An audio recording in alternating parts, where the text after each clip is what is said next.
AS Producciones presenta Cara a Cara con Rosalía.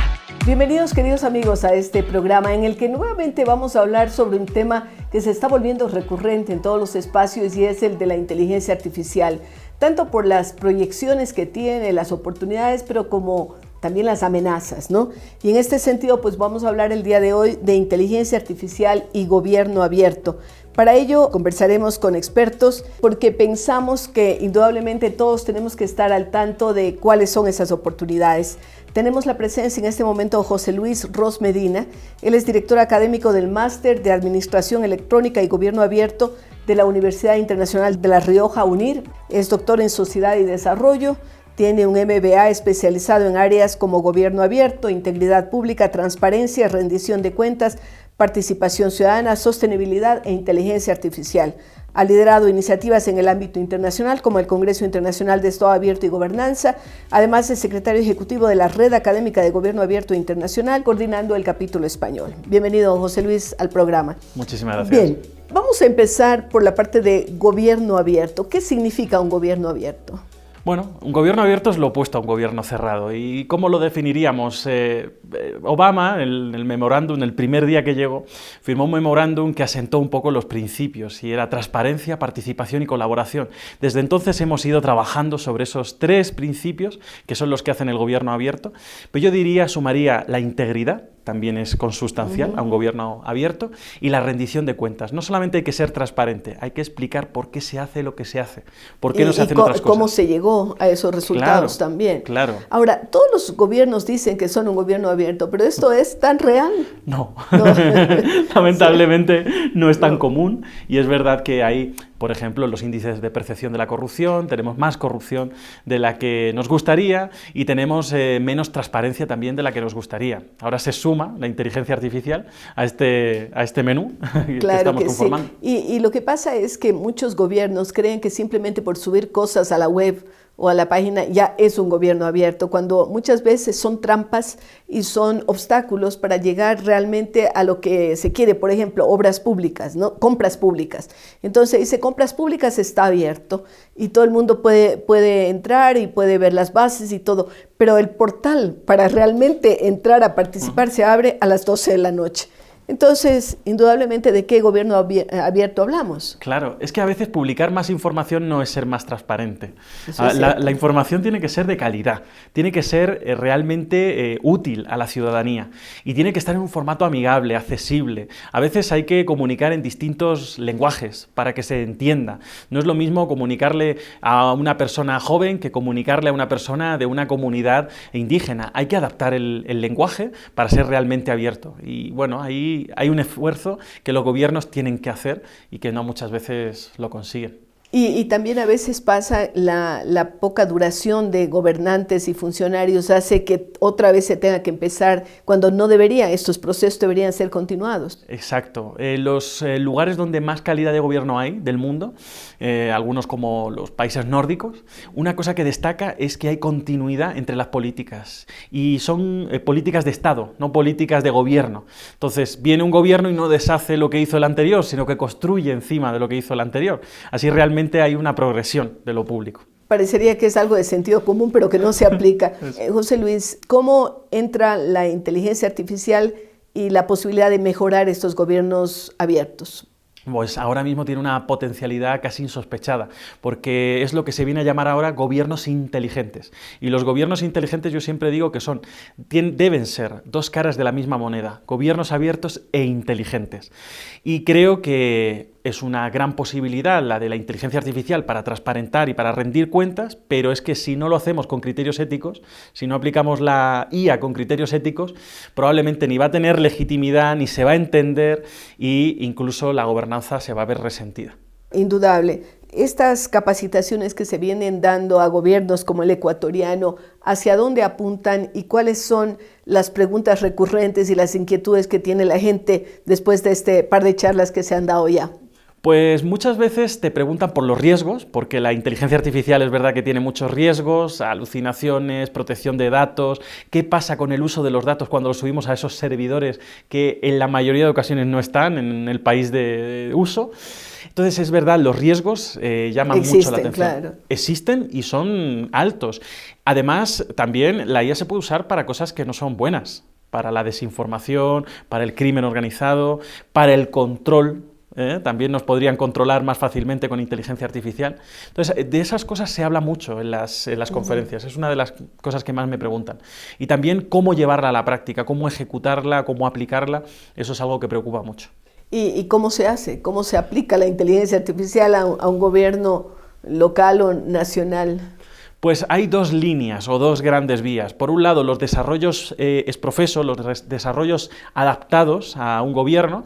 Esto es cuando un gobierno, una administración pública compra una solución, la genera para sí, la controla, tiene una gobernanza y luego... Ese no es el caso más generalizado. El caso más generalizado son las IAs generativas generales, las de acceso público, que son usadas por muchos empleados públicos en su día a día. Esas tienen más riesgo, es más fácil acceder a ellas, pero tienen mayor riesgo porque, como digo, los servidores no están en el país, no está clara cuál es la privacidad de la información.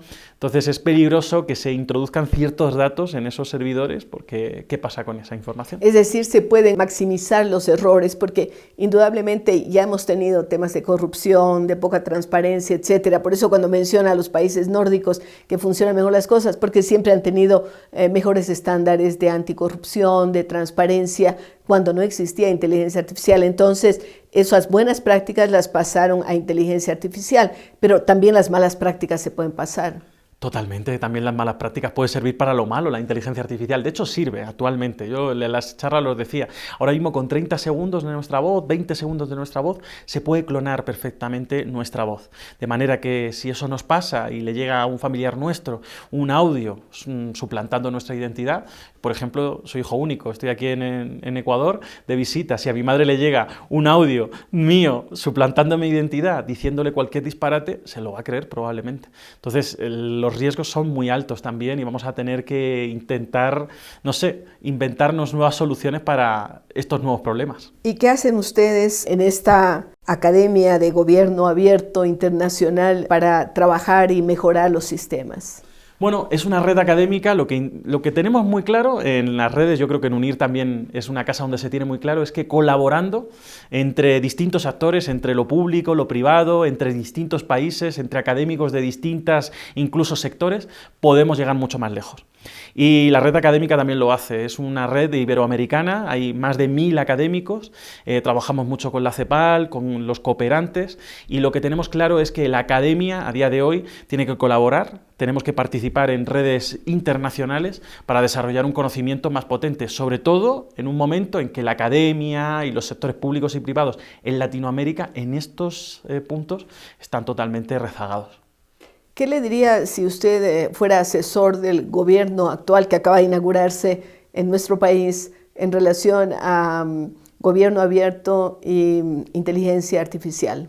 Bueno, de gobierno abierto le diría muchas cosas, pero tendría que también conocer la problemática concreta, y no soy un experto en la problemática ecuatoriana, pero sobre la inteligencia artificial sí me atrevo a decir algo, y es que lo más importante en este momento es trabajar en la gobernanza del dato, mejorar los datos públicos, son el petróleo de este momento. Entonces, tener mejores datos públicos, mayor gobernanza de los datos públicos va a hacer que podamos aplicar la IA mucho mejor. Así que yo creo que ese sería el punto donde me enfocaría o recomendaría que se enfocase el gobierno. Transparencia, mejor recopilación de datos públicos y esto vertirlos a instrumentos que son los más modernos, los más actualizados.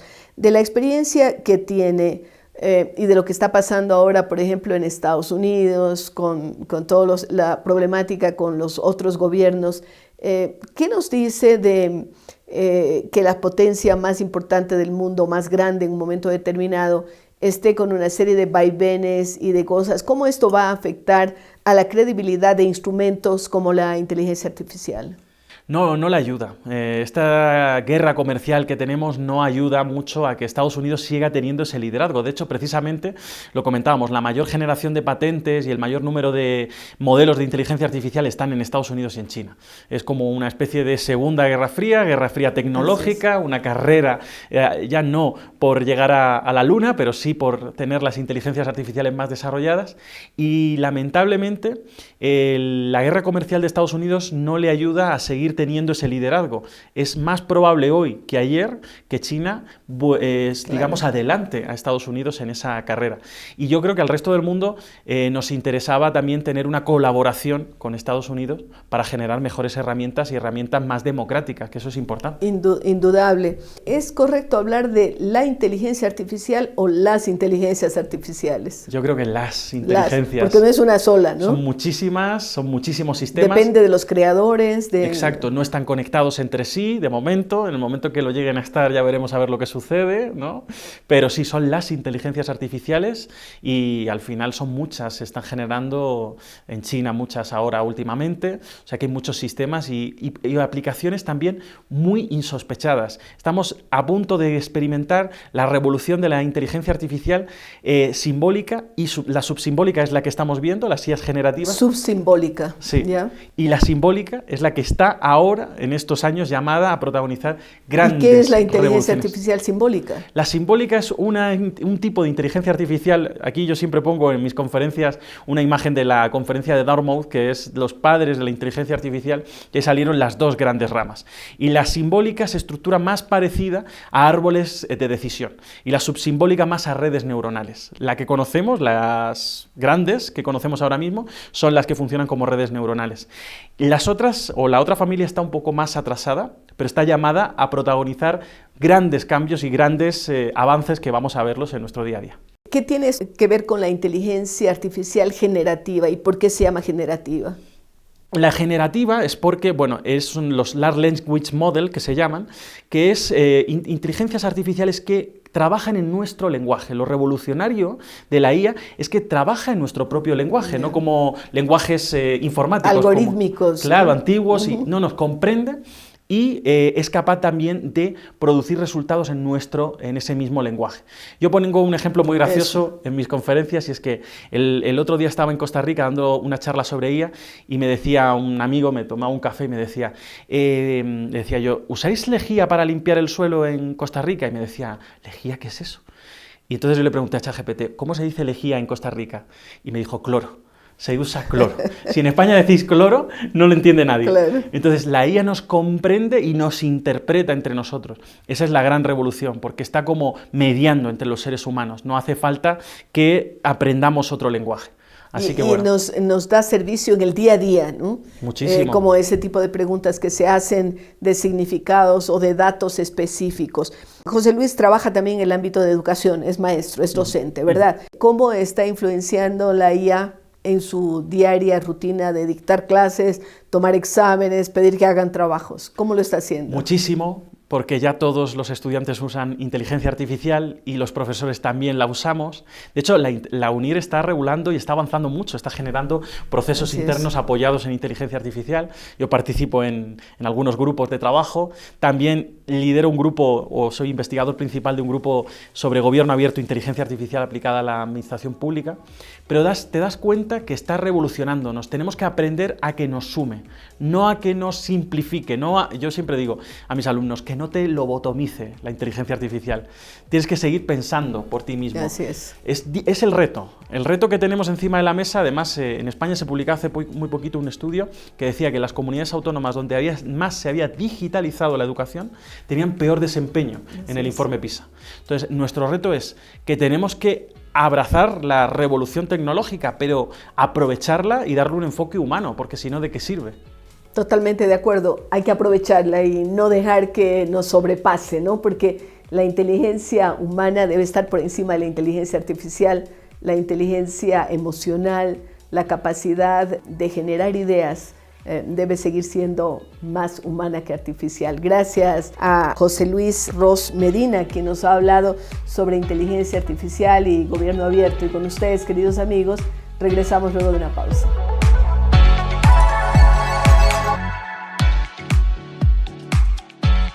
Gracias amigos por continuar con nosotros en este programa en el que estamos hablando sobre inteligencia artificial y gobierno abierto, posibilidades y riesgos también. Y tenemos la suerte de contar con la presencia de Narcisa Medranda. Ella es directora y docente de las carreras de diseño multimedia de la Universidad Politécnica Salesiana. Es doctora en comunicación y periodismo, máster en periodismo investigativo, datos y visualización, máster en educación y licenciada en comunicación. Ha sido miembro activa del grupo de investigación JICODEPTO, ha estado en la Universidad Autónoma de Barcelona, ha publicado varios artículos. En fin, tenemos una experta desde el punto de vista de la comunicación, pero también el manejo de inteligencia artificial. Bienvenida, Narcisa, a este programa. Muchas gracias, doctora Rosalía. ¿Cómo enfocamos el tema de la inteligencia artificial desde la comunicación? Bueno, tenemos que empezar pensando en que la inteligencia artificial es un sistema hecho desde el sistema computacional para resolver problemas que normalmente han sido resueltos por el ser humano. Entonces, desde esta perspectiva, la inteligencia artificial nos permite automatizar procesos. Y estos procesos hacen que la comunicación sea mucho más efectiva y más cercana al ciudadano. Normalmente el comunicador tiene como muchas aristas y muchos trabajos al mismo tiempo y hace que se retrase la información entre la respuesta inmediata y la gestión. Entonces, la inteligencia artificial nos va a permitir tener una respuesta inmediata a lo que los ciudadanos están de una u otra manera solicitando. En este sentido, es clave articular tanto la comunicación con la inteligencia artificial en el tema de gobierno abierto, que es el tema que nos compete ahora mismo, para resolver los problemas ciudadanos y a la vez darle palabra al ciudadano para que pueda auditar a sus gobiernos. Esto es la teoría, ¿verdad? La teoría. Que suena maravillosa. Dice, bueno, vamos por ese lado. Pero ¿qué está pasando en la práctica? Porque, por supuesto, todavía al menos la inteligencia artificial y al menos en nuestro medio, manejada por seres humanos, ¿no es cierto? Y sin embargo, todavía tenemos cosas que se atrancan, que se trata de conectar las personas en línea, que las plataformas se caen. ¿Cómo vamos a ir solucionando esto para que el país se ponga al día realmente en esto que es gobierno abierto, que es una necesidad imperiosa? Empecemos porque tenemos un gran problema dentro de la construcción mismo de la información. Si bien la ley estipula que la información tiene que estar en una página web, aún tenemos municipios que no la tienen. Y esto es un problema, porque no podemos precisamente agilitar procesos. Por otro lado, en el tema de cumplimiento propiamente de la Ley de Transparencia y Acceso a la Información Pública, tenemos un déficit de 221 municipios, apenas 21 municipios en el año 2023 cumplen. 200 se quedan fuera. Exacto. Qué bárbaro. Con los parámetros mínimos del 50%. Si quieres que lleguen a un 70%, solamente Cuenca llega al 73%. Los otros es están por debajo más desarrollado. El que mejor lo ha venido trabajando. Yeah. Ahora mismo estamos evaluando también el 2024 y todavía no tenemos datos completos porque de todas maneras hay que darle como un tiempo para que corrijan. Entonces, si tenemos un problema de cumplimiento con la legalidad y a eso le sumamos un poco de desconfianza en el uso de la tecnología para resolver los problemas, ¿por qué? Tenemos un personal no capacitado.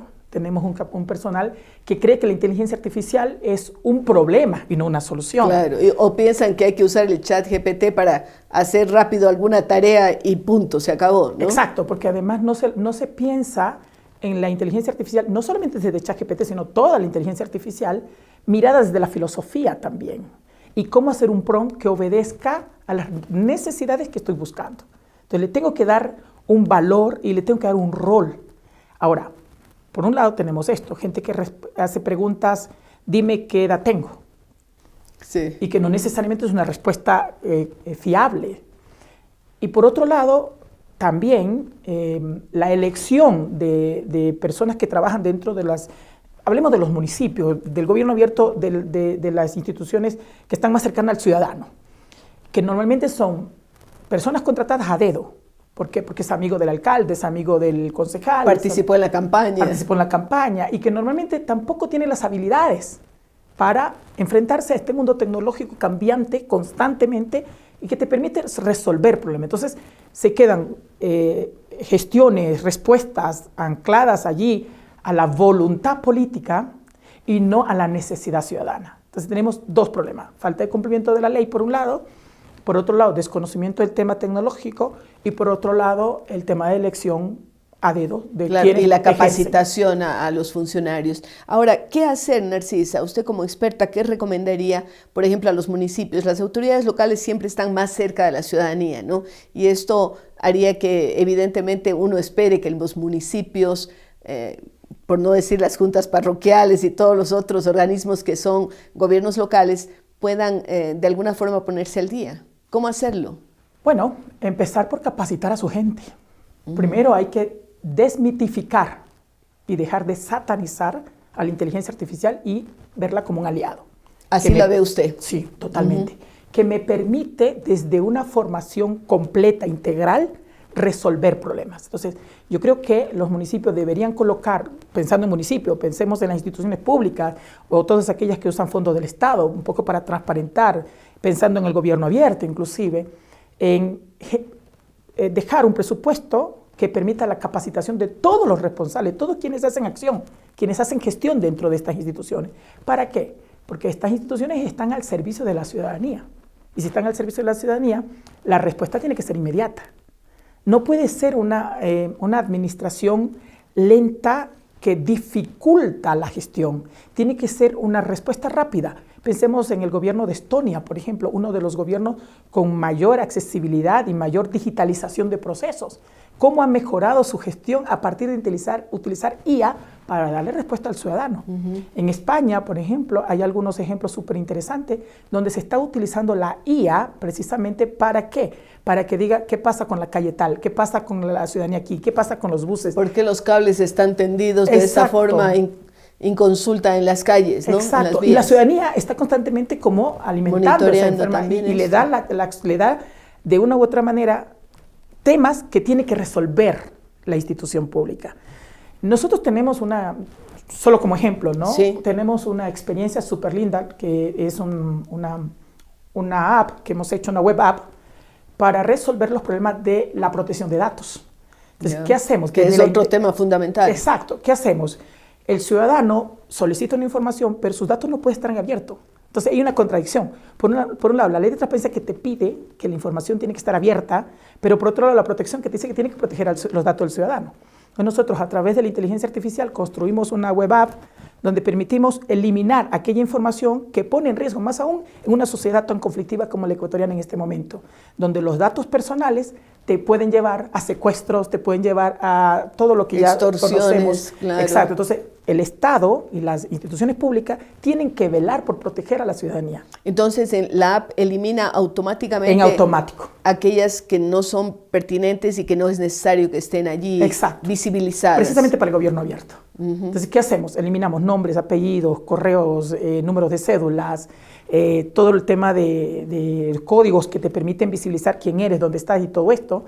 Se elimina y queda solamente la información que pertinente. Se requiere poner en gobierno abierto. ¿Y esto está ya ejecutándose en alguna parte? Le hemos hecho con una compañera de la Autónoma de Barcelona y funciona en España de momento. En España, ya. Entonces, lo hemos hecho nosotros en Ecuador. Lo curioso es que es un trabajo hecho en Ecuador. Me encanta. Para los españoles, porque aquí en Ecuador todavía la ley de protección de datos no es que está tan desarrollada. ¿no? Pero hay que trabajar en eso y ojalá algunas administraciones municipales tomen este tipo de proyecciones que pueden ayudar a solucionar los problemas de la ciudadanía, porque eso es lo que tienen que hacer los municipios y en general los gobiernos, tanto locales como nacional. Ahora, Narcisa, en el tema de capacitación al personal, ¿cómo trabajar desde una universidad como en la que usted está?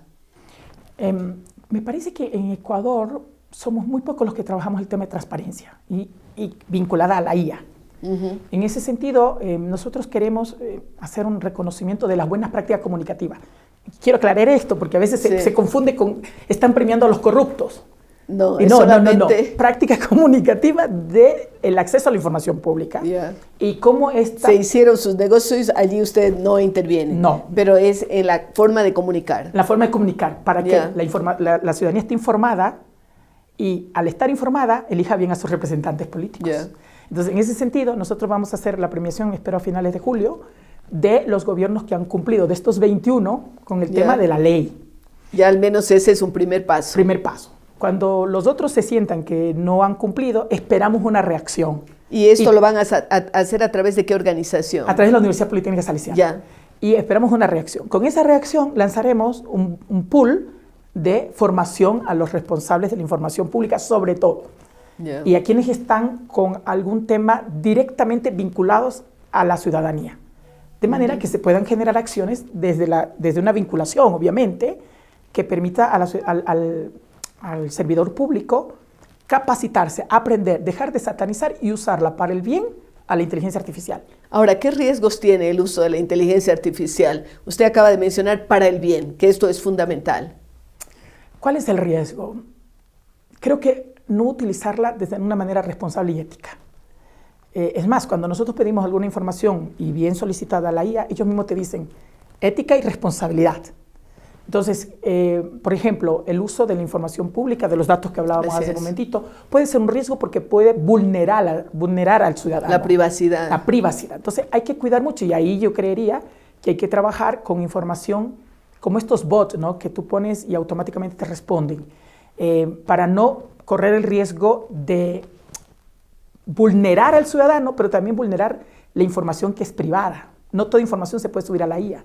Porque recordemos que la IA se alimenta de lo que yo le voy diciendo. Así es. Entonces, hay que saber qué tipo de información, y ahí es importante formarse, capacitarse, asesorarse, qué tipo de información es la que yo le alimento a la IA para que me resuelva problemas que como persona no la puedo hacer inmediatamente. Como la automatización de procesos, el poder ir sacando las cosas positivas que el municipio va trabajando, el poder ir como haciendo campaña de sensibilización. Entonces, sobre ciertos temas, ¿no? Ciertos temas. Claro, por ejemplo, recolección de basura, cuándo se saca, cuándo no se debe sacar, cómo clasificarla, en fin, hay muchos desprendimientos que podríamos tener en relación al uso de la inteligencia artificial y el gobierno abierto. Sí, hay un tema que es interesante dentro de esto y tiene que ver precisamente con la agenda del alcalde, que sería interesante que la ciudadanía sepa dónde va a estar el alcalde hoy, para que pueda manifestar sus problemas en ese sector. A algunos a lo mejor no les interesa que sepan dónde están, ¿no? Sí. Qué problema. Pero bueno, quiero hacerle una última pregunta. ¿Cómo usted maneja el tema de inteligencia artificial en sus clases para evitar que los jóvenes defrauden la fe del maestro en el sentido de que se posibilita mucho más fácilmente la copia?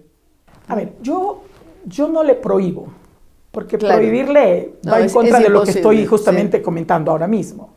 Pero sí les digo que lo utilicen con responsabilidad. Y primero tienen que decir que están usando, ¿no? Uno, que digan. Dos, que lean al menos, pues. Sí. O sea, que no me vengan con el texto tal. Segundo, que traten de buscar otros autores que verifiquen lo que están diciendo. Que no porque hemos conversado con algunos expertos temas de alucinaciones y falsías que se deslizan a través de la inteligencia artificial. Claro. Además, es muy fácil darse cuenta que el estudiante está usando IA. Solo con leerlo uno ya dice ya, IA. Entonces, cuando él no ha usado, por ejemplo... Pero cuando usted tiene experiencia, que cuando no tiene experiencia no tiene ni idea de que están usando IA. Sí, yo creo que los profesores también tenemos que capacitarnos en el uso de la IA, hasta para poder ayudarles a los estudiantes a ser responsables con el uso de la información y el uso de estas tecnologías. Porque lo que nos viene es crítico, o sea, esto es un problema que no tiene que ver con el tema que estamos hablando, pero que probablemente queda como apertura para otro diálogo con otros especialistas. Lo que nos viene es crítico, es una sociedad no pensante. Así es, triste. Entonces, sí, entonces si estamos hablando en exageradamente 5 años, tendremos los nuevos profesionales que todo le tiene que hacer la inteligencia artificial. Entonces ya no tendremos gente crítica para resolver los problemas sociales. Gravísimo, ¿no? Y eso es un desafío a trabajar. Esa posibilidad de los zombies, como prácticamente en algún cine de ciencia ficción se presentó, pero indudablemente hay que usar inteligencia artificial y usarla de buena manera y sabiendo los riesgos también que se corren. Y hacer que los chicos lean. Bueno, eso es fundamental en todos los espacios. Muchas gracias, Narcisa. Hemos hablado con Narcisa Medranda, que nos ha hablado sobre las posibilidades maravillosas que tiene la inteligencia artificial y el gobierno abierto, pero también los riesgos, y hemos tocado también el tema de la docencia y los alumnos y la responsabilidad que se debe tener en todos los ámbitos. Gracias, Narcisa. Muchas gracias. Y con ustedes, queridos amigos, regresamos luego de una pausa.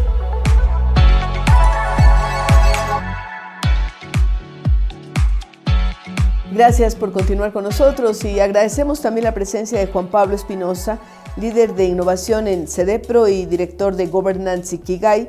Ha liderado proyectos de transformación digital en educación superior, emprendimiento y participación ciudadana. Fue coordinador de la Agenda Digital de Quito 2022, director nacional del CECAP, fundador y rector del Instituto Superior de Tecnología Kruger Tech. Ha contribuido a la sociedad civil como fundador de del Cabildo Cívico de Quito, docente de innovación educativa y mentor de emprendedores. Así es que tenemos una amplia gama de temas de los que tratar, pero nos está interesando mucho el tema de gobierno abierto y cómo inteligencia artificial puede incidir en que las cosas vayan bien o no. Bienvenido, Juan Pablo, a este programa. Muy buenas y qué gusto estar con usted nuevamente y poder compartir todo este avance de la inteligencia artificial en varias aristas del sector público, ¿no? En especial en lo que es temas de transparencia y apertura de datos, que es la base del gobierno Hace un momento abierto. Estuvimos con una colega suya, comunicadora, que nos decía que de los municipios, que son más de 200, 220 y algo así, solamente hay 21 que están con el tema de gobierno abierto, el resto, 200, nada. ¿Qué puede decir usted que ha estado en el sector público frente a esta situación? Bueno, nosotros desde el año 2012 yo tuve la oportunidad de estar invitado por el Banco Mundial en ESADE, en Barcelona, a un proceso de Open Innovation que se basaba en datos públicos. Y claro, el crecimiento es lento, no todas las administraciones tienen la capacidad también y tratan de hacerlo por ellos mismos, no se apoyan en la vinculación ciudadana. Yo creo que acá en Quito, que es uno de los que más ha avanzado, es muy importante toda la colaboración que ha tenido el tercer sector, ¿no? Fundapi y algunas organizaciones del tercer sector que han estado muy involucradas en sacar la normativa de gobierno abierto, que va por su segunda edición. Ayer pude revisar la nueva política de gobierno abierto de la ciudad y probablemente lo que está pasando con muchos otros municipios del país que no encuentran la oportunidad. Y la forma de hacerlo, ¿no? La forma y la oportunidad, porque aquí hay una oportunidad enorme, más aún con la llegada de la inteligencia artificial, de que estos gobiernos bien tratados, bien manejados, que sean de calidad. Pueden ser ejemplares, claro. Y puede ayudarnos a generar soluciones. O sea, el Open Government, más allá de la participación ciudadana, que el ciudadano pueda incidir en la toma de decisiones, el Open Government y el gobierno abierto está fundamentado en que los ciudadanos puedan utilizar esos datos para explotarlos. Y en esa explotación, desde la vertiente que venga yo, es que puedan generar unidades de negocio o modelos de negocio para reemplazar lo que a veces el sector público se demora mucho en hacer un trámite. Y ahí es muy importante que los municipios más pequeños entiendan. Hay mancomunidades. Ahora con la llegada de la inteligencia artificial, el proceso de gobierno abierto ya no debería ser tan complejo, más aún si ya existe amplia normativa. Pero la gente le tiene miedo. La gente desconoce. La gente desconoce. Yo creo que es por ignorancia. Sí es. Faltan políticos smart. Faltan políticos smart que lideren y impulsen. El político smart no debería trabajar solo, debería trabajar con la ciudadanía. Yo le digo, en Quito quienes han impulsado son las organizaciones del tercer sector y han estado empujando en las distintas administraciones y eso ha logrado. Entonces creo que falta una clase política más tecnificada, técnico-políticos, y que puedan trabajar mejor con las comunidades. Y también creo que hay que también escalar un poco los costos que puede implicar establecer unas ordenanzas. Al inicio, sobre todo, ¿verdad? Al inicio, sobre todo para construir y mejorar esa data. O sea, el tema de gobierno abierto va muy enfocado hacia la participación, pero ahora estaba revisando el gran trabajo que están haciendo las entidades del gobierno con las entidades del tercer sector, esta palabra que se llama transparencia algorítmica, que es muy importante que le consideremos. Los que estamos en el mundo del desarrollo de la tecnología no somos muy proclives a una regulación extensa de la inteligencia artificial y de las tecnologías exponenciales. Más bien existe ya una ley de transformación digital y de creatividad audiovisual, donde se incluyó un capítulo de los sandbox, que son los marcos regulatorios piloto, que muy poco se lo usa en Ecuador. Entonces, ya existe normativa. Pero tratar de buscar un exceso de normativa para algo que todavía está empezando puede ser un gran limitante. No sería aconsejable porque podría detener el trabajo, ¿no? Y sobre obstaculizar. Todo, impide la llegada de talentos, de recursos, ralentiza. Yo siempre digo de mi experiencia en el sector público, en la alta gerencia del sector público, por ejemplo en la empresa Agua Potable, qué difícil era contratar a emprendedores tecnológicos con menos de 5 años de experiencia, porque definitivamente la norma... Porque no había. No, hay, pero entonces, la norma pide experiencia, la norma pide de 3 a 5 años, pero normalmente este tipo de emprendimientos que ahora están trabajando con inteligencia artificial para automatizar los procesos, que son dos palabras que son hermanas, pero no son lo mismo, es difícil contratar. Ahora ya han pasado algunos años, ¿verdad? Y entonces habrá gente que tiene mayor experiencia. Sí, en el sector privado yo veo que hay empresas ecuatorianas muy fuertes, también empresas internacionales que están radicándose en el país, porque al final trabajan como... Ecuador es una gran fábrica de talento, ¿no? Es una gran fábrica de talento y a un buen costo, todavía. Y también hay muy buen talento local, o sea, hay personas, yo conozco muchos de su escuela de liderazgo, que algunos no han ido por la línea política y han ido por la línea de gestión Así tecnológica, sí, que es una variante interesante. No, es importante. Y ellos al final son líderes de empresas tecnológicas, terminan, no van por un camino, van por el otro. Entonces hay un ecosistema de innovación y de startups maduro en el país. Hay buenos casos, estos igual es mencionar porque son casos que creo que hay que darles una promoción. Así es, claro. Payphone, Cradac, Cryptos, son empresas que están triunfando a nivel internacional con soluciones de inteligencia artificial. Hechas en Ecuador. Hechas en Ecuador. A mí me gusta mucho una, yo cuando estuve gerente general en EMAP, lo digo porque no creo que ya vuelva a ese sector. Yellow es una empresa guayaquileña que trabaja mucho con inteligencia artificial, no tengo ninguna relación comercial con ellos, y ellos han automatizado, por ejemplo, los procesos de atención al cliente en Interagua, y que va muy ligado a la inteligencia artificial. La automatización, el gobierno abierto es el primer paso para tener data de calidad, que nos puede llevar a una automatización. Y a solucionar los problemas, ¿no? Y la automatización nos agilita la atención de problemas y genera la data para que después la inteligencia artificial, en el corto plazo, nos empiece a diseñar soluciones. Yo justo estaba pensando, ¿qué le preguntaríamos a la inteligencia artificial que nos resuelva grandes problemas de la ciudad y del país que tal vez los políticos no tienen las respuestas? Y yo pensé en 4, si quiere le comparto algunos de esos 4. Claro que sí. Por ejemplo, justo hoy estaba conversando, Estaba conversando con la inteligencia artificial. Con un grupo que tengo, porque les decía, mira, hay una realidad muy preocupante, tratando de no salirnos del campo, es el mundo de la consultoría está reduciendo un 50% de sus nóminas, porque se ven muy fuertemente afectadas por la inteligencia artificial. Si eso hacemos del símil con nuestra capacidad productiva, ya tenemos grandes índices de desempleo y de subempleo en el país, pero sí hay 2.7 millones de empleos que se pueden perder. Y ahí viene una pregunta muy interesante, que hoy la debatíamos en un grupo de Pero hay que crear otro tipo de empleos. Van a salir 97, claro. 170 millones nuevos de empleos, va a haber muchos empleos, la gente tiene que estar preparada, eso podemos para hablarlo migrar después, a esas oportunidades. A esos empleos. Pero el punto es, ¿qué pasa con el sistema de seguridad social, por ejemplo? Entonces, ¿qué data tenemos para tomar esas decisiones con respecto al sistema de sostenibilidad, al sistema de seguridad social? Cuando los jóvenes, cuando los nuevos talentos, ahora tenemos entre 2 o 3 trabajos a la vez, algunos están regularizados, otros no están regularizados. Entonces, esos modelos predictivos necesitan data de calidad. No solo es liberar para que la gente pueda participar y tomar decisiones en base a la data que entregan los municipios, que ese es el tema de gobierno abierto. No solo es automatizar los procesos, sino sobre todo es cómo vamos a interactuar con la inteligencia artificial para tomar las decisiones correctas. Entonces ahí es muy importante que entendamos que la inteligencia artificial no es un enemigo, no es un killer, es un potenciador de las habilidades humanas. Y yo ahí creo que hay casos, a mí siempre me ha gustado Barcelona, por muchos aspectos, y Barcelona tiene ahora un término del humanismo tecnológico. Entonces uno va a Barcelona, y ese es un mensaje ya que ha salido la persona del AME hablando de los municipios, ya tienen un consejo asesor de inteligencia artificial, un observatorio ciudadano de inteligencia artificial, porque tenemos que ver con qué datos las administraciones públicas van a tomar decisiones. En esto no hay marcha atrás. La administración pública va a usar la inteligencia artificial para tomar decisiones. Y sobre todo hay no leyes, sino reglamentos, protocolos de cómo estamos tratando esos datos. Este tema de la transparencia algorítmica que la está trabajando aquí el Mintel, la está trabajando Fundapi y la están trabajando los gobiernos seccionales, porque son parte del primer comité de inteligencia artificial que creó el Mintel, es súper importante, porque ahí puede haber un sesgo y puede haber una gran brecha, ya no tecnológica, sino una brecha de data para toma de decisiones, que pueden afectar, por ejemplo, en temas de seguridad social, en temas de tarifas del transporte público, que podemos utilizar la inteligencia artificial. Por ejemplo, en Quito tenemos un gran problema, que lo hablan los especialistas urbanos, que es la reactivación del corredor central para evitar la gentrificación o que Quito no se reactive productivamente, que claro, ya debería y se están estar abandonando una serie de sectores como la Avenida América o la Mariscal o inclusive el Centro Histórico de Quito. Imagínense, ya tenemos el metro, que ha costado tanto tiempo, pero a la ciudad le cuesta reactivarse económicamente por los temas de seguridad. Entonces, ¿cómo podemos usar la data que tienen las ciudades para tomar esas decisiones? Yo,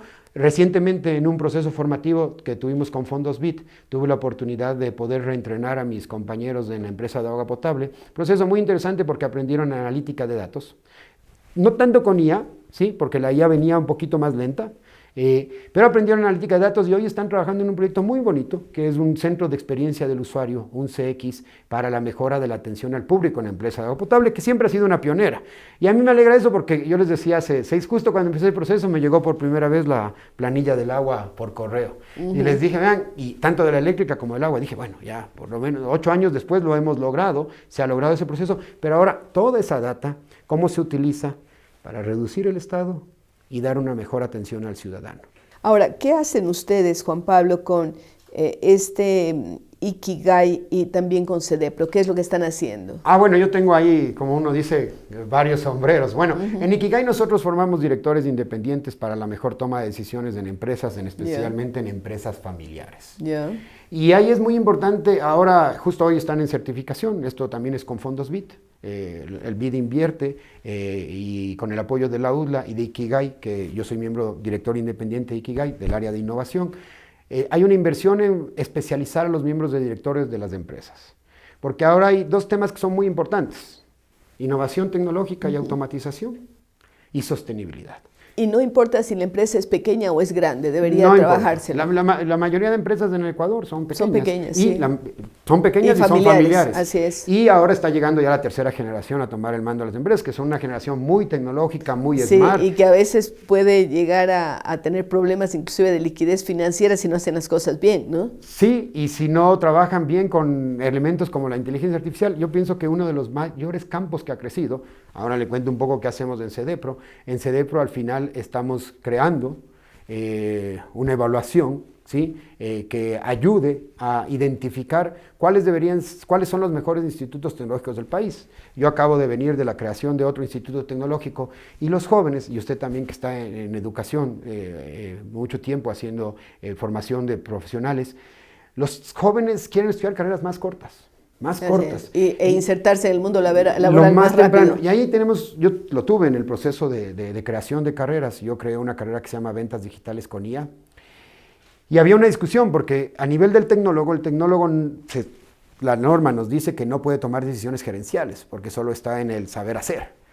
Pero los jóvenes en 2 años tranquilamente pueden empezar con experiencia a tomar decisiones gerenciales. Entonces, ¿qué hacemos en CEDEPRO? Buscamos cuáles deben ser los nuevos campos de actuación profesional y planteamos, en especial a nivel técnico-tecnológico, hacia dónde debe ir la formación profesional en nivel tecnológico. Por ejemplo, tenemos todo lo que es ciencia de datos, análisis de datos.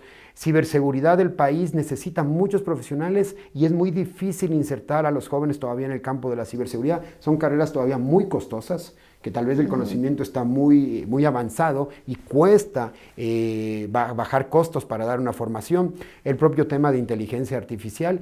Y hay un tema que es súper importante, que nos estamos olvidando y que está generando mucha ansiedad. Yo, en uno de los roles que tengo, converso con la gente, tengo muchos amigos consultores que me escriben y están preocupados porque está siendo más difícil. Tal vez es más fácil realizar un proceso con la inteligencia artificial y la automatización, pero es más difícil insertarse en el mercado laboral. Entonces es necesario reentrenarse. 60% de nuestras habilidades van a quedar obsoletas para el 2030. Cada 2/3 partes de nuestras habilidades tenemos que reinventarlas permanentemente. Yo trabajo con bootcamps también, campamentos de entrenamiento. Estamos trabajando en el área de bootcamps y justo ahora estaba hablando sobre el desarrollo de software. Y el desarrollo de software tiene una caída a niveles de contratación súper drástica en el mercado americano, porque la inteligencia artificial está empezando a reemplazar muchas de las actividades de desarrollo de software. Hemos visto despidos masivos, ¿no? Pero esperemos que las cosas puedan ir por el buen camino. La mirada es positiva. ¿No? Si nos reentrenamos, si tenemos nuevas esa capacidad formas de recrearnos, sí.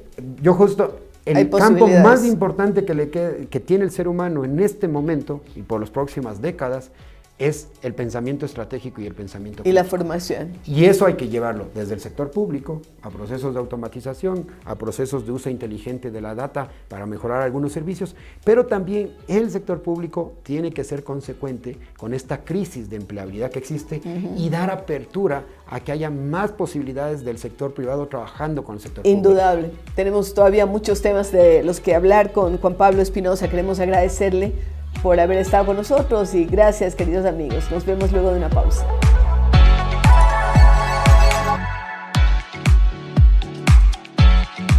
Siempre es interesante hablar sobre nuevos conocimientos y la inteligencia artificial puede desbordarnos o también servirnos. Vamos a ver ahora nuestro segmento cultural.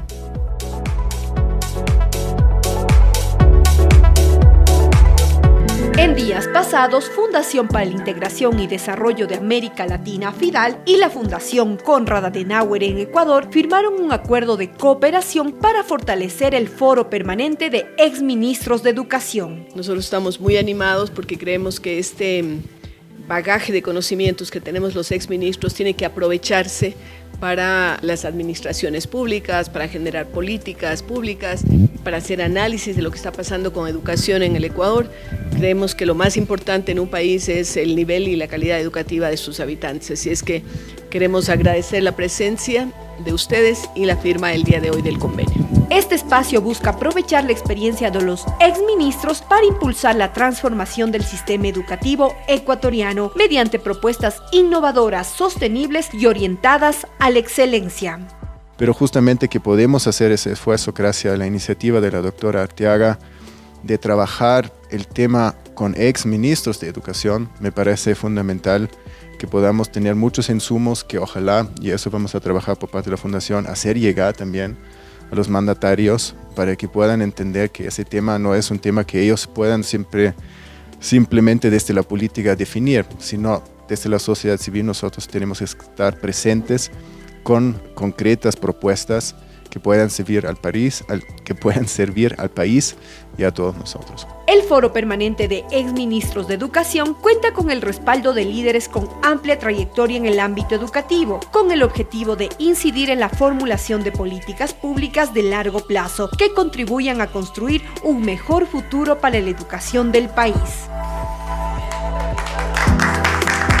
Hoy comienza un nuevo compromiso con la educación.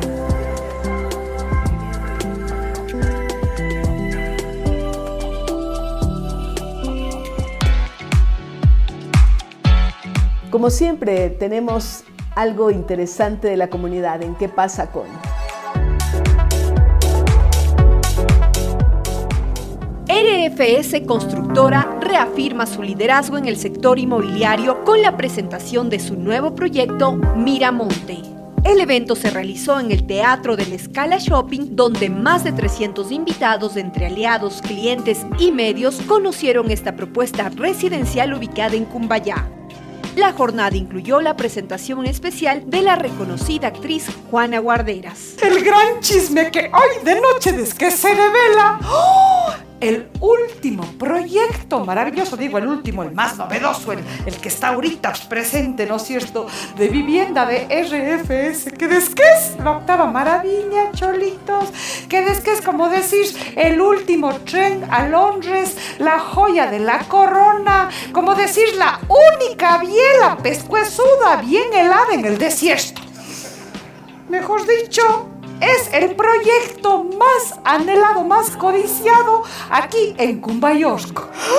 Así es que dije, no, pues yo no me puedo quedar fuera, ¿verdad? ¿No? La noche también fue especial por la celebración de los 55 años de trayectoria de RFS, una empresa que ha entregado más de 200 proyectos en el país, apostando siempre por el diseño innovador, la sostenibilidad y la calidad constructiva. Durante más de 5 décadas, RFS Constructora ha estado a la vanguardia de la construcción en el Ecuador, marcando tendencias, innovando constantemente y consolidándose como un referente en la industria. Con más de 200 proyectos entregados, más de 1 millón de metros cuadrados construidos y miles de clientes satisfechos, hemos trabajado con el firme propósito de ofrecer diseños modernos, funcionales y con un uso eficiente del espacio. Con una sólida reputación y un equipo comprometido, RFS se proyecta hacia el futuro manteniendo su esencia, construir con propósito.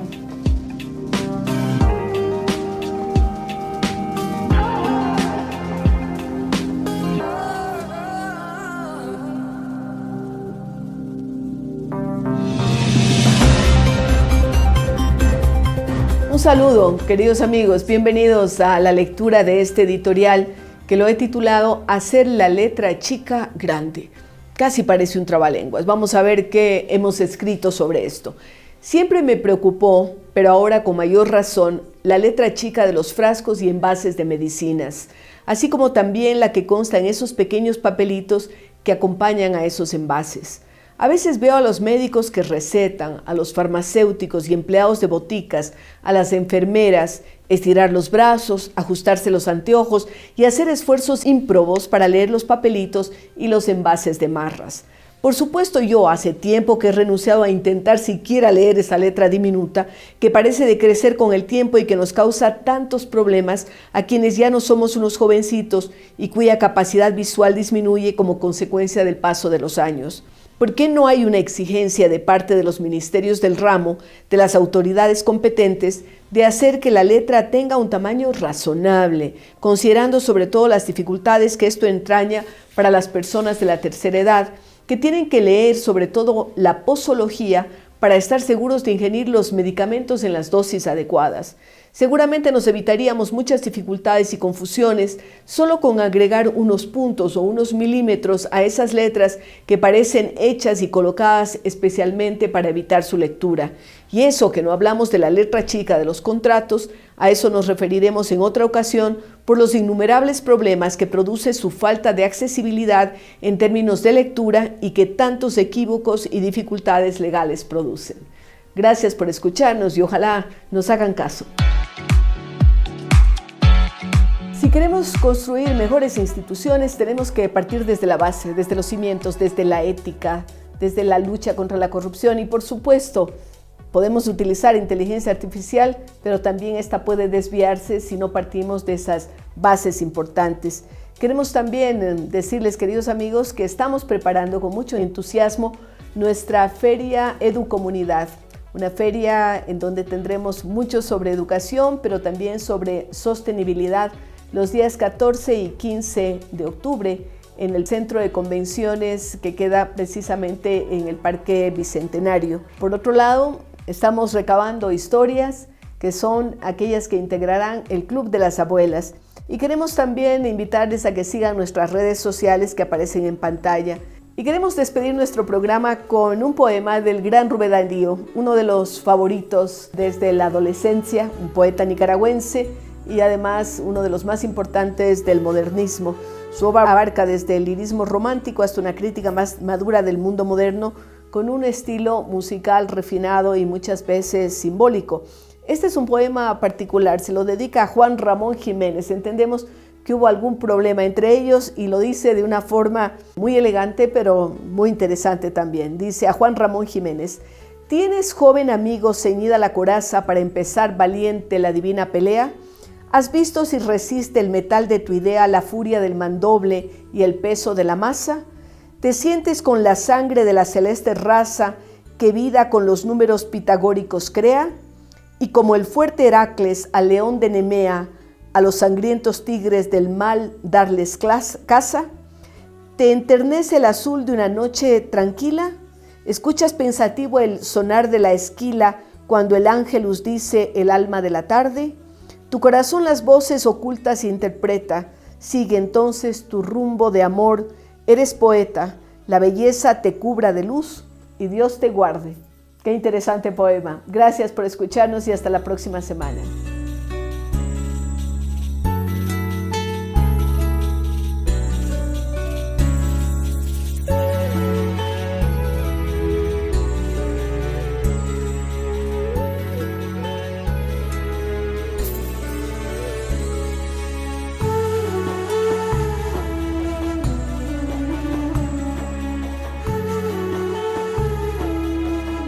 AS Producciones presentó Cara a Cara con Rosalía.